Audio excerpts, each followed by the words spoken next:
चालू झालं कराल आणि फोटो काढायला एक दोन फोटो काढायला एक दोन ज्ञानचंद जांभेडकर साहेब, आपण आपल्या कवी मनातून मनोगत व्यक्त करावं अशी विनंती करतो.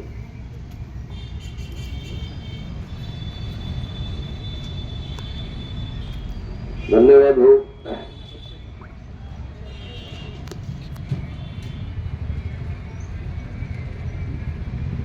ज्यांनी या देशामध्ये सर्वप्रथम कर्जमाफी केली, या देशामध्ये या महाराष्ट्रामध्ये सर्वप्रथम कर्जमाफी केली असे जगद्गुरू, आजच्या देशोन्नतीला जर तुम्ही वाचलं असेल त्या देशोन्नतीला लेख आहे, बरोबर.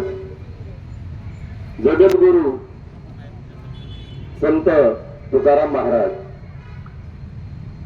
माझ्या शेतकऱ्यांच्या शेतामधून जाताना त्यांच्या भाजीच्या देठाला जरी हात लावला तरी तुमचे हात कलम करून टाकल्याशिवाय राहणार नाही असे निपटून सांगणारे संत तुकाराम महाराज यांचे शिष्य छत्रपती शिवाजी महाराज.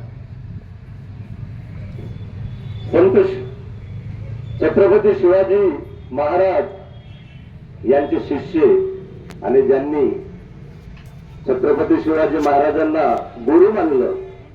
आणि मी एवढा मोठा शिकलाय, मी एवढा मोठा शिकलेला आहे, माझे कपडे सुंदर आहेत, सुंदर धोतर आहे, कुर्ता आहे, डोक्याला पगडी आहे, करकर वाजणारे माझे जूते आहे, तरी मला लग्नाच्या वरातीमधून हाकललं जाते.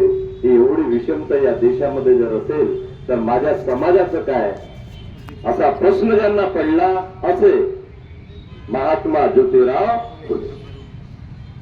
या देशाची पहिली मुख्याध्यापिका आणि शिक्षिका, जिने तुमच्या आमच्या मुलींना मुलाबाळांना शिकवण्यासाठी शेण झेलले, दगड झेलले, तरी पण मागे हटली नाही अशी सावित्रीबाई फुले.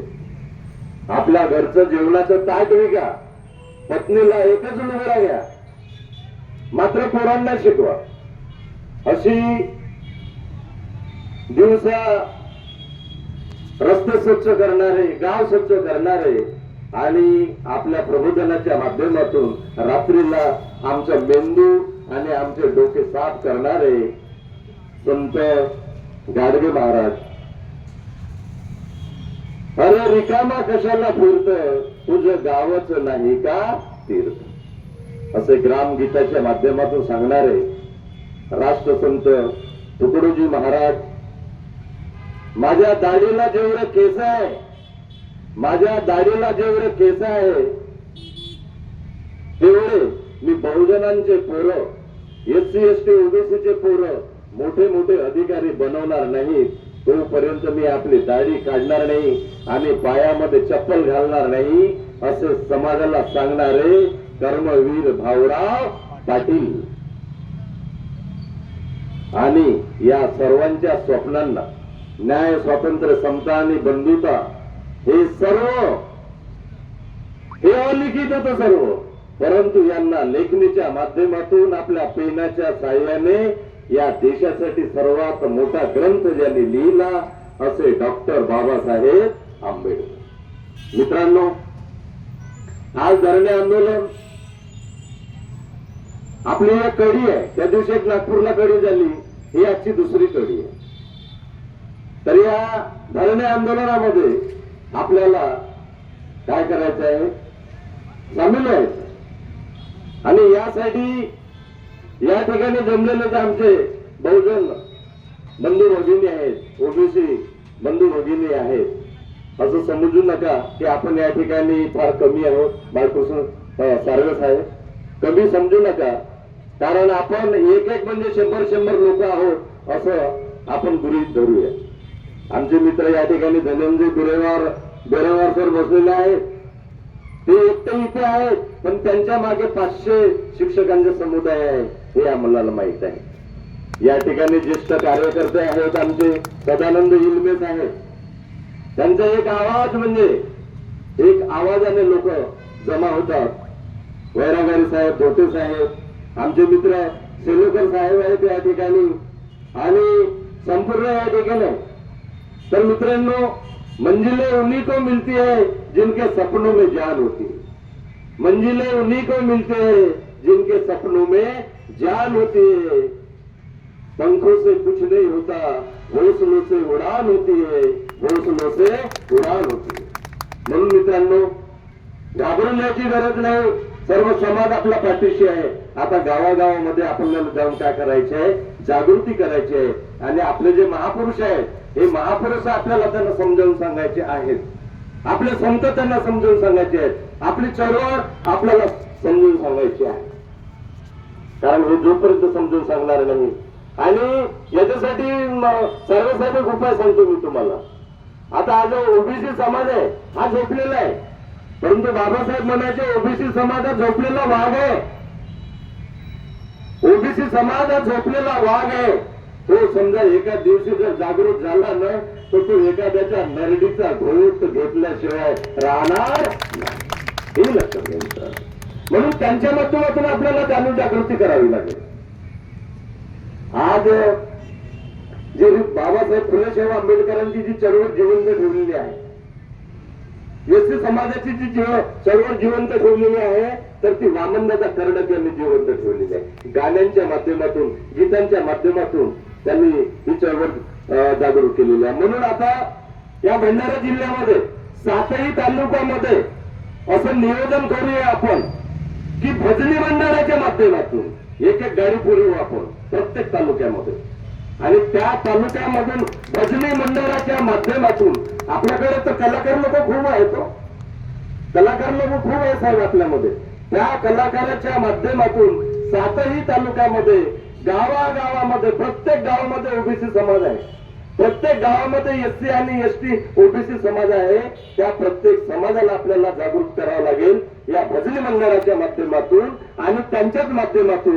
कारण त्याला कशी जरी भीती वाटत आहे, समजलं का? मी या ठिकाणी धरणे आंदोलन आहे, इथे जर जाऊन बोललो, मी प्रस्थापिताच्या माध्यमात विरोध जर बोललो तर मला पाप झाल्याशिवाय राहणार नाही, मी नरकात गेल्याशिवाय राहणार नाही। तसंच असेल ना? गाडगे महाराज, छत्रपती शिवाजी महाराज, त्या काळामध्ये संविधान नव्हतं, लिखित त्या ठिकाणी कायदे कानून होते आपल्या शिवाजी महाराजांच्या काळामध्ये। त्यांचं संविधान तर फक्त जिजामाता। शिवाजी महाराजांचं सर्वात मोठं संविधान जर कोणतं असेल तर ती जिजाऊ होती, जिजाऊची शिकवण होती, शहाजी राजांची शिकवण होती, आणि लिखित कोणते कायदे कानून नसताना फक्त मनात होतं की मी या रयतेचा राजा आहे, झालो पाहिजे, आणि या जनतेचं मी काय केलं पाहिजे, विकास केला पाहिजे, त्यांच्यामध्ये आमूलाग्र आपण काय घडवलं पाहिजे, बदल घडवला पाहिजे, हे त्यांच्या मनामध्ये होते। आज तर संविधान आहे हो आपलं, आज तर संविधान आहे, 75-76 वर्ष होऊन गेले आपल्या स्वातंत्र्याला, संविधानाला पण झालं, परंतु बदल काय आहे मित्र, बदल काय आहे? 10-15 दिवसाच्या पूर्वीचे जर तुम्ही पेपर वाचले असतील, डगेचं भंडारा जिल्ह्यामधले 171 शाळा जिल्हा परिषदच्या बंद झालेल्या आहेत, 171 शाळा बंद झालेल्या आहेत। कुठे जाणार आमचे पोरं? या कॉन्व्हेंटचं एवढं महागडं शिक्षण आम्हाला परवडणार आहे का? या ठिकाणी तर या बसलेले शेंडे साहेब आहेत, सर तुम्ही कॉन्व्हेंट मध्ये शिकले का? त्या अकोल्यामध्ये शिकला, आम्हाला माहित आहे, तुम्ही त्या ठिकाणी जिल्हा परिषदची शाळा होती साहेब, तुम्ही हे सर्व, मी सुद्धा जिल्हा परिषद शाळेमधून शिकलेला आहोत, आणि आपल्या ऐपतीप्रमाणे आम्ही गुणवत्ता धारण केली आणि शासन आणि प्रशासनामध्ये आलो, आणि तेव्हा आमचा आमूलाग्र बदल झालेला आहे।